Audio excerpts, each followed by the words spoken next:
Indian diaspora is the richest, अमीर तरीन diaspora है इस वक्त अमेरिका का, और इन्फ्लुएंस उनका is almost next to other Israel और मे बी बेटर। वो तालीम में आगे है, कंप्यूटर पे उन्होंने ऑलमोस्ट पूरी दुनिया पे मनापली हासिल कर ली है। मैंने आपको हमेशा बताता हूं कि व्हाइट हाउस की 300 से ज्यादा policy related appointments they are Indian American. Bharat will be the sole super power. Make in India से लेकर के, मेड इन इंडिया से लेकर के वेड इन इंडिया तक जो चीजें इतनी पॉपुलर हुई हैं, हम कश्मीर को शुरू से ही पाकिस्तान का हिस्सा समझते हैं। आप समझते हैं, वो कश्मीरी नहीं समझते कि मोदी साहब के इस दौर को या भारत की तरक्की को देख रहा हूं, मुझे गुप्ता डायनेस्टी, अशोका सिविलाइजेशन, मुझे सारी चीजें वो नजर आ रही हैं। जब कभी भारत इस पूरी दुनिया की बहुत बड़ी सिविलाइज नेशन थी, ये जो यूनाइटेड इंडिया था, जिस तरीके से मैंने आपको बताया था कि मैं मुसलसल रिसर्च कर रहा हूं टेक्सला यूनिवर्सिटी पर, चाणक्य आचार्य के ऊपर इनके साथ, और मैं बुक पढ़ रहा हूं अर्थशास्त्र। तो मैं इसमें कोई शक नहीं है कि वो दौर दोबारा आने वाला है जब Bharat will be the sole super power. लेकिन इसमें मोदी साहब जैसे लीडर का होना बहुत जरूरी है। इससे पहले जो कोलिजन गवर्नमेंट्स बनती थी, मखलूत गवर्नमेंट्स बनती थी, मुख्तलिफ किस्म की पार्टियां मिलकर गवर्नमेंट बनाती थी, वो अचीव कुछ नहीं कर पाती थी। तो इस वक्त सबसे ज्यादा मैं समझता हूं भारत की तरक्की का सीक्रेट मोदी साहब की लीडरशिप है, उनकी डिटर्मिनेशन है, उनकी डेडिकेशन फॉर इंडिया। तो रशिया के प्रेसिडेंट है पुतिन, उन्होंने भी बहुत बाकायदा तौर पे ना सिर्फ तारीफ की इंडियन प्राइम मिनिस्टर की, बल्कि ये बोला कि इंडियन प्राइम मिनिस्टर किसी से डरते नहीं, किसी के दबाव में नहीं आते। एक लीडर के अंदर जो एबिलिटीज होती है, टीम बिल्डिंग होती है। उनकी टीम आप देख लें, उनके ग्रिप देख लें सब्जेक्ट के ऊपर कि किस तरीके से वो कंपेन करते हैं, किस तरीके से सख्त फैसले करते हैं। जिस तरह उन्होंने शुरू में करेंसी के हवाले से डिसीजन लिया था, बड़ा नेगेटिव उसके बारे में आई चीजें। फिर उसके बाद कई दफा आपने देखा है कि उनके जो डिसीजन होते हैं वक्ती तौर पर लगते हैं कि बड़े रफ हैं, बड़े लो जी अब कौम घबरा जाएगी, ये हो जाएगा, लेकिन कुछ महीनों के बाद आप देखते हैं कि वो फैसला उनका ठीक होता है। ये एक मेरे ख्याल में एक अच्छे लीडर की, एक ताकतवर लीडर की एक खासियत होती है कि वो इसको डरना नहीं कहना चाहिए, इसको कहना चाहिए कि वो स्ट्रॉन्ग फैसले कौम के लार्जर बेनिफिट के लिए फैसले लेता है और फिर उस पर डट जाता है। जो चीजें वहां पे हो रही हैं, जो उनकी बेहतर पॉलिसी है, उसे डिस्कस किया जाए ताकि थोड़ा बहुत पाकिस्तान के लोग भी देखें और समझें। सबसे बड़ा मैं इसकी मिसाल देना चाहूंगा कि भारत की तरक्की का सबसे बड़ा सीक्रेट उनका एजुकेशन, उनकी, और दूसरा सबसे बड़ा सीक्रेट ये है कि उनकी जो मिडिल क्लास है, उनके जो यंग लोग हैं, उनके अंदर एपेटाइट है टू लर्न एंड ग्रो, जो उनको इस वक्त यूरोप से आगे लेके जा रहा है, क्योंकि अमेरिका और यूरोप। लेकिन भारत की जो मिडिल क्लास है, भारत की जो यंग नौजवान कौम है, उनकी वो तालीम में आगे है, कंप्यूटर पे उन्होंने ऑलमोस्ट पूरी दुनिया पे मनापली हासिल कर ली है। आपको मैं बताना चाहूंगा, आपका हैंडीकैप है, आपके पाकिस्तान के अंदर एक भी इंग्लिश चैनल मौजूद नहीं है।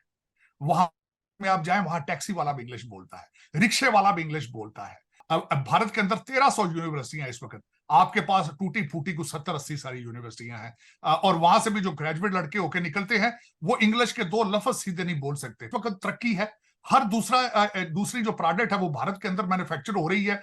जिस तरह आप फार्मास्यूटिकल ले लें, आप मोबाइल फोन ले लें, आप टेस्ला ले लें, आप उनका डिफेंस कॉन्ट्रैक्ट उनके देख लें, जिस तरीके से, तो हर चीज वहां होनी है। वहां भी तो उनको तालीम की जरूरत है।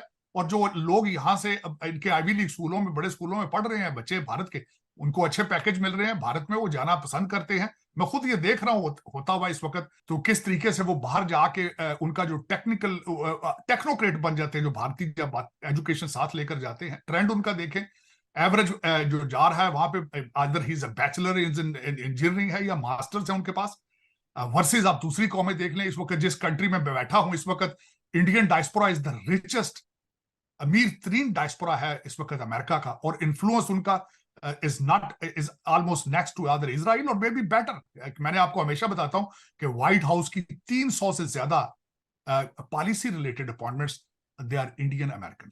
तो उसकी वजह यह है कि वो पढ़ लिख के यहाँ आए थे, या उन्होंने यहाँ आके मजीद पढ़ा है। हमारा डिफरेंस ये है कि हमारा ज्यादातर डायस्पोरा इलीगल बॉर्डर क्रॉस करके गाड़ियों के डिगीज में, ट्रक्स में आता है यहाँ पे। उनकी परफॉर्मेंस पिछले अगर देखा जाए 2 दहाइयों में एक्सीलेंट है, तालीम में बहुत आगे हैं।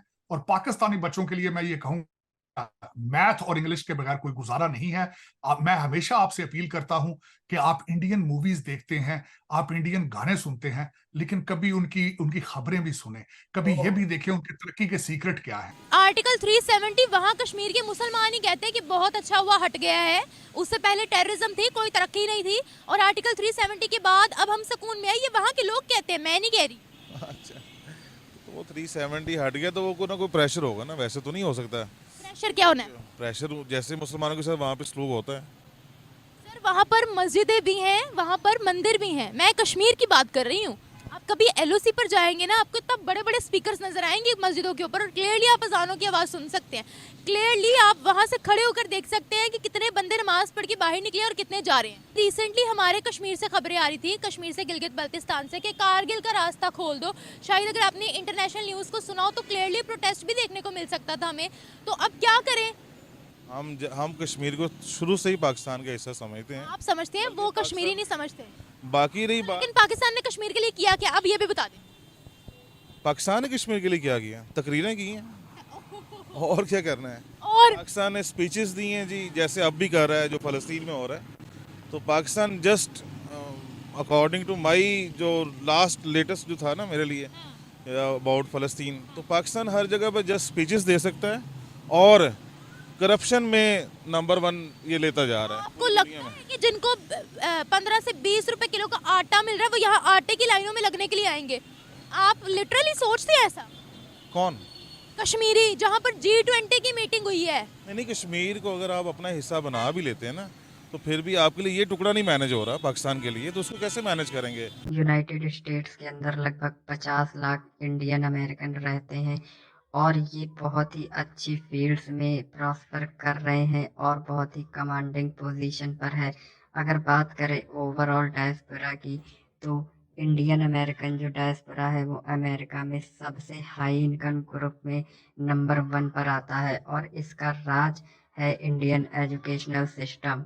क्योंकि जब यहाँ से इंडियंस अमेरिका जाते हैं तो बहुत ही अच्छी पढ़ाई करके जाते हैं, डिग्री लेके जाते हैं और वहाँ जाने के बाद अपना कंडक्ट बहुत ही अच्छा रखते हैं, वो काम करते हैं, हार्ड वर्किंग होते हैं, इसीलिए कुछ समय बाद बहुत ही कमांडिंग पोजीशन पर आ जाते हैं। अमेरिका को प्रवासियों का देश कहा जाता है और उन सारे प्रवासियों में से भारतीय जो हैं वो सबसे अमीर हैं और सबसे कमांडिंग पोजीशन पर हैं। व्हाइट हाउस से लेकर लॉकहीड मार्टिन तक सारे जगह आपको इंडियन कमांडिंग पोजीशन पर मिलेंगे और इसी वजह से इंडिया का आज जो ग्लोबल स्टेचर है वो बहुत ही बड़ा हो चुका है और आने वाले समय में ये और बड़ा होगा। इस पर पाकिस्तानी मीडिया का ये कहना है कि एक तरफ भारतीय जहां बड़ी बड़ी पोस्ट पर अमेरिका में जॉब करते हैं, जबकि पाकिस्तानी इलीगली जाते हैं और वहां पहुंचने के बाद वही इलीगल काम करते हैं जो वो पाकिस्तान के अंदर करते थे। इसीलिए पाकिस्तान को आज पूरी दुनिया आतंकवाद और भिखारी जैसे मुल्क के तौर पर जानती है।